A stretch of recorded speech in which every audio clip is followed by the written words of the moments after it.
Assalamualaikum warahmatullahi wabarakatuh. Perkenalkan, nama saya Eva Parmana Nugraha dengan nomor NPM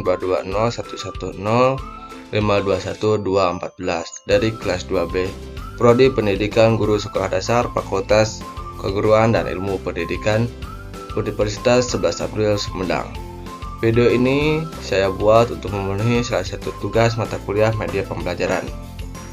Pada kesempatan kali ini, saya akan menjelaskan materi tentang ekosistem dan jaring-jaring makanan.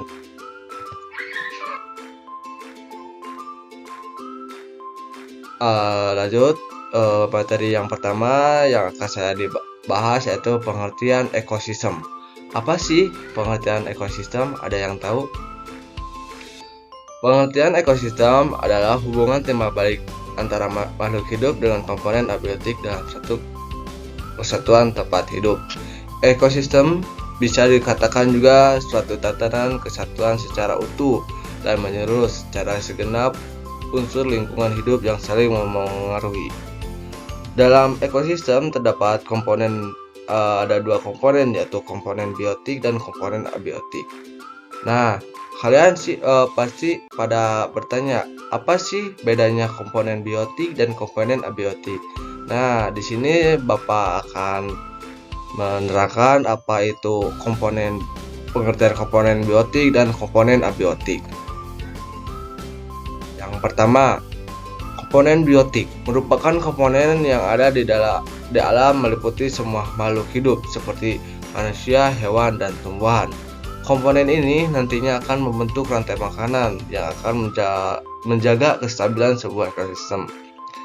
Komponen biotik dalam ekosistem dibedakan menjadi tiga, yaitu produsen, konsumen, dan penguraian. Lanjut, adapun komponen abiotik. Komponen abiotik merupakan seluruh unsur yang bukan makhluk hidup atau tidak hidup dalam ekosistem seperti tanah, air, dan udara. Tanah merupakan media tumbuhan atau untuk tumbuh. Tanah mengandung unsur hara dan mineral yang dibutuhkan tumbuhan. Sedangkan bagi manusia dan hewan darat, tanah diperlukan sebagai tempat untuk hidup. Lalu air merupakan unsur sangat dibutuhkan oleh makhluk hidup. Seperti manusia membutuhkan air demi keberlangsungan hidupnya. Sedangkan hewan pun demikian. Bahkan hewan juga membutuhkan air sebagai tempat hidupnya. Sementara itu, tumbuhan juga sangat membutuhkan air untuk bertumbuh hidup. Lalu udara dibutuhkan oleh semua makhluk hidup. Udara mengandung berbagai unsur yang dibutuhkan makhluk hidup, antara lain oksigen, karbon dioksida, dan hidrogen. Oksigen dibutuhkan makhluk hidup untuk bernapas, sedangkan tumbuhan membutuhkan karbon dioksida dan hidrogen untuk fotosintesis. Lanjut ke materi yang kedua, yaitu jaring-jaring makanan.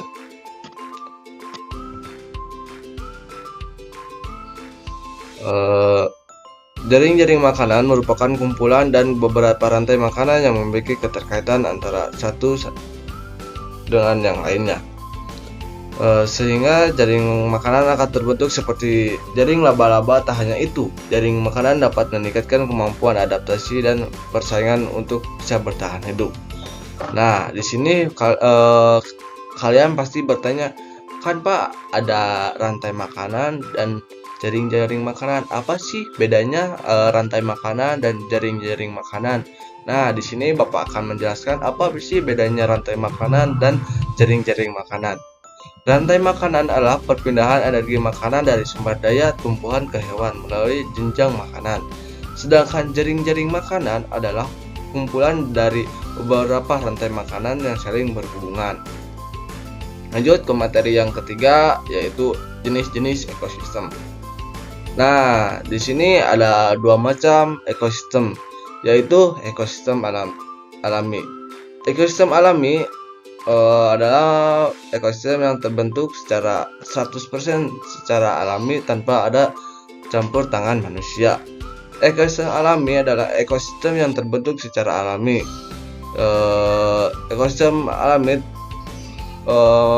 terbentuk melalui kekuatan endogen maupun eksogen. Ekosistem alami memiliki rantai dan jaring-jaring makanan yang kompleks dengan keanekaragaman hayati yang tinggi, seperti contohnya ekosistem laut dan ekosistem hutan. Lanjut, yang kedua ada ekosistem buatan. Ekosistem buatan yang sengaja dibuat oleh manusia. Dalam ekosistem buatan terdapat jaring-jaring makanan atau rantai makanan, namun tidak sekompleks seperti ekosistem alami, dan keanekaragaman genetiknya terbatas, seperti contohnya ekosistem akuarium. Nah, itu dia pembahasan tentang ekosistem dan jaring-jaring makanan. Sekian materi yang saya dapat sampaikan. Semoga kita dapat bertemu lagi di materi selanjutnya. Sekian dan terima kasih. Wassalamualaikum warahmatullahi wabarakatuh.